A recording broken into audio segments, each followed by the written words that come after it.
This is the range of motion for the wrist. I'm going to knock on the door before entering. I'm going to identify and greet the patient.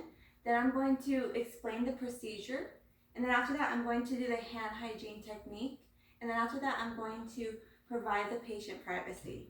When that is done, I'm going to lift up both sides of the rails for the patient's safety. And then I'm going to lift up the bed to the best possible level for good body mechanics. And when that is done, I'm going to lower this side of the rail that I'm working on. And then when that is done, I'm going to put the patient in a good alignment, having him face up.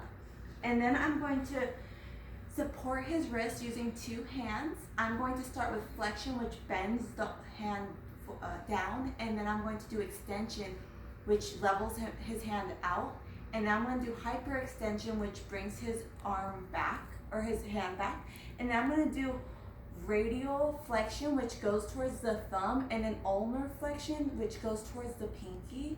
And I'm going to do that 5 to 6 times. And when that is done, I'm going to lift up this side of the rail, and then I'm going to go to the other side of the bed.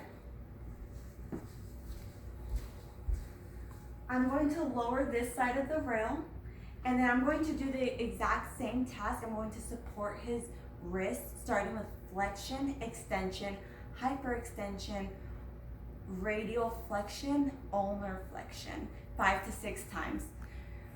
When that is done, I'm going to lift up this side of the rail, making sure that he is comfortable. And then when that is done, I'm going to lower the bed and then lower each side of the rails. And then I'm going to give him the signal light just in case anything happens.